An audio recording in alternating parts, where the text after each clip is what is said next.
हमने कल अणुसूत्रों के बारे में कुछ जानकारी हासिल की। अब हम अणुसूत्र निर्माण और आयनिक सूत्रों के संबंध में कुछ और नई जानकारी प्राप्त करने का प्रयास करते हैं। कुछ नए अभ्यास हम करने का प्रयास करते हैं। जैसे कुछ नए आयनिक सूत्र हमने लिए, जैसे पोटेशियम K+1 ले लिया, कैल्शियम Ca+2 ले लिया। ठीक इसी प्रकार से हमने लेड Pb+2 ले लिया। ये हमने एकल संयोजी धनायन जो कि पोटेशियम का, कैल्शियम द्विसंयोजी धनायन और लेड का द्विसंयोजी धनायन हमने लिया। और कुछ कल की अपेक्षा कुछ अन्य नए ऋण आयनों के बारे में हम जानकारी प्राप्त करते हैं। वो इस प्रकार से है, जैसे NO3-1 नाइट्रेट ऋण आयन ले लिया। इसके पश्चात हमने ले लिया एक बार वापस फिर से O-2 ऑक्साइड ऋण आयन, और एक हम इसके अंदर ले लेते हैं हाइड्रोक्साइड OH-1।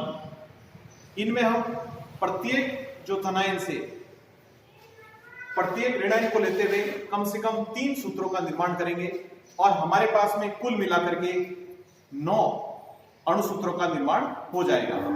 और हम इस अणुसूत्रों के माध्यम से किसी भी अणु में पाए जाने वाले अलग अलग प्रकार के परमाणुओं की कुल संख्या और ये अणुसूत्र किस प्रकार से बनाए जाते हैं इसके बारे में हम अध्ययन करते हैं।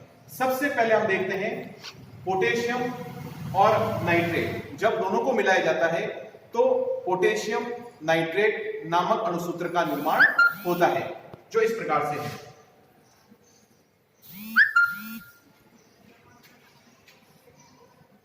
ये हमारे सामने है पोटेशियम नाइट्रेट, जिसके अंदर हमने सबसे पहले पोटेशियम जो धनायन है उसको हम बाईं तरफ लिखेंगे K+1, और नाइट्रेट जो कि ऋण आयन है उसको दाहिनी तरफ लिख दिया जाता है।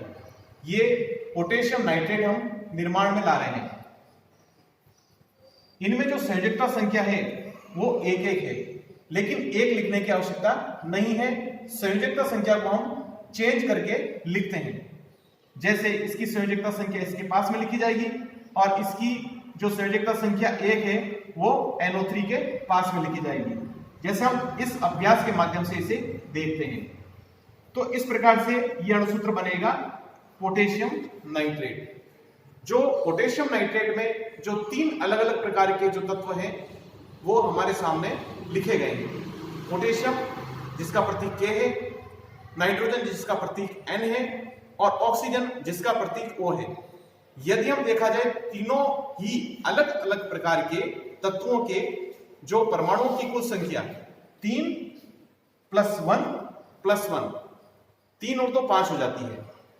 यह पोटेशियम नाइट्रेट का एक अणुसूत्र है।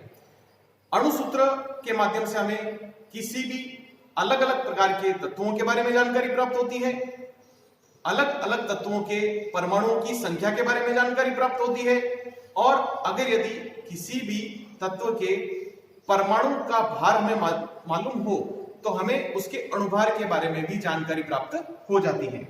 इसी संदर्भ में इस कड़ी को आगे बढ़ाते हुए हम पोटेशियम ऑक्साइड का निर्माण करते हैं। पहले मैंने इसको हिंदी में लिख लिया पोटेशियम ऑक्साइड। इसमें जो धनायन पोटेशियम है उसको बाईं तरफ लिखेंगे, ऑक्सीजन के ऊपर -2 लिखा, ऑक्साइड दाहिने तरफ लिखेंगे। इसकी जो संयोजकता संख्या इसके ऊपर गोला लगा देंगे और K के पास ऋण आयन की संयोजकता संख्या 2 लिखेंगे और O के पास में धनायन की जो संयोजकता संख्या 1 लिख देंगे। तो ये बन गया हमारे सामने पोटेशियम ऑक्साइड। इसमें पोटेशियम की जब ऑक्सीजन के साथ में रासायनिक अभिक्रिया होती है तब पोटेशियम ऑक्साइड का निर्माण होता है।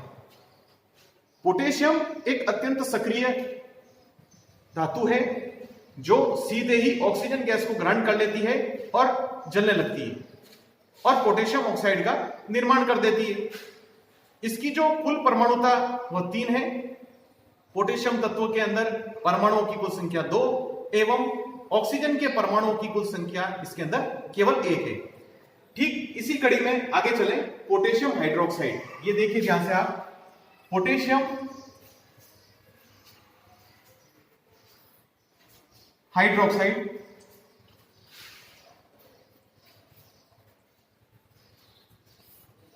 इसके अंदर पोटेशियम K+1 हाइड्रोक्साइड OH-1, इनकी संयोजकता संख्या चूंकि एक एक है, जैसा कि मैंने आपको पहले बताया, एक लिखने की कोई आवश्यकता नहीं रहती, सीधा हम लिख सकते हैं इसके अंदर KOH।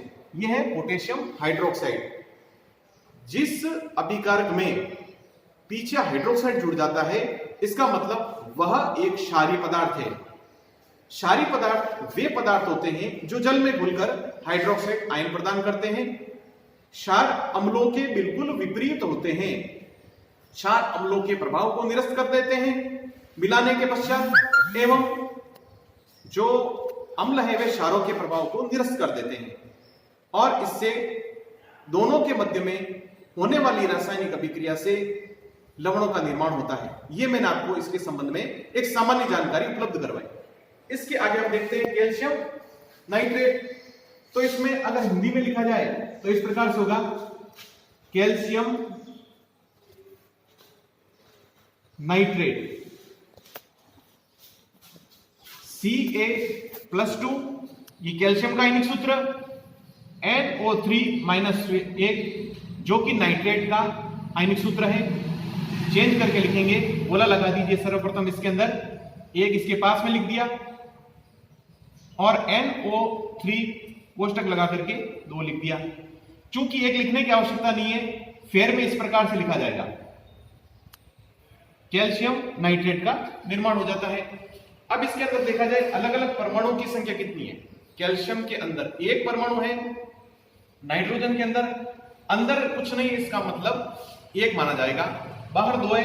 अंदर जो कोष्टक के अंदर की संख्या और बाहर की संख्या से गुणा हो जाएगा, तो इसकी संख्या 2, और ऑक्सीजन के परमाणु की संख्या 3 है, बाहर 2 है, तो गुणा होकर के 6 हो जाएगा। ठीक है, इसी प्रकार से हम कड़ी को आगे बढ़ाते हुए लेड नाइट्रेट का निर्माण करेंगे। ये लेड नाइट्रेट किस प्रकार बनेगा, पहले इसको आप हिंदी में लिख लीजिए। लेड नाइट्रेट, लेड का प्रतीक होता है आयनिक सूत्र जिसे कहा जाता है Pb+2, और नाइट्रेट का जो सूत्र होता है NO3-1। अब इसको चेंज करके लिखिए PbNO3, ये इस प्रकार से लिखिए ऐसे। लेड नाइट्रेट का सूत्र है ये।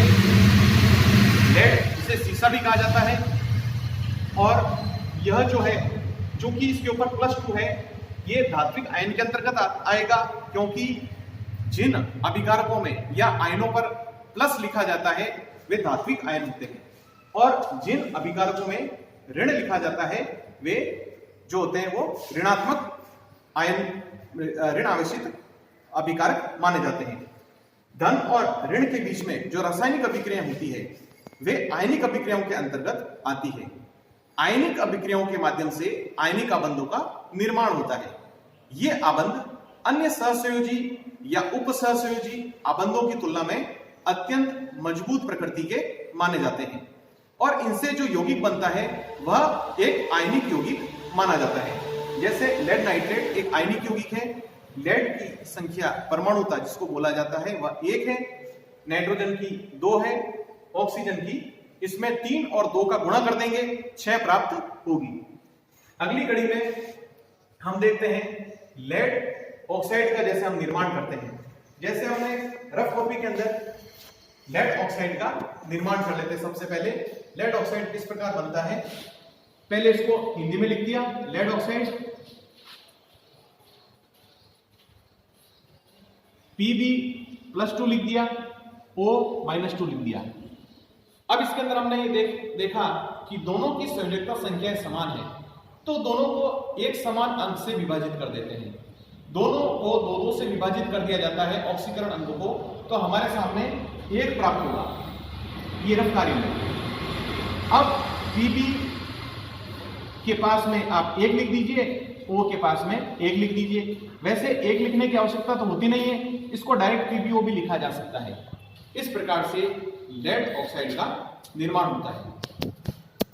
अणुसूत्र का निर्माण और उसकी जो प्रक्रिया होती है उसका नेक्स्ट तीसरा भाग हम कल पढ़ेंगे। धन्यवाद।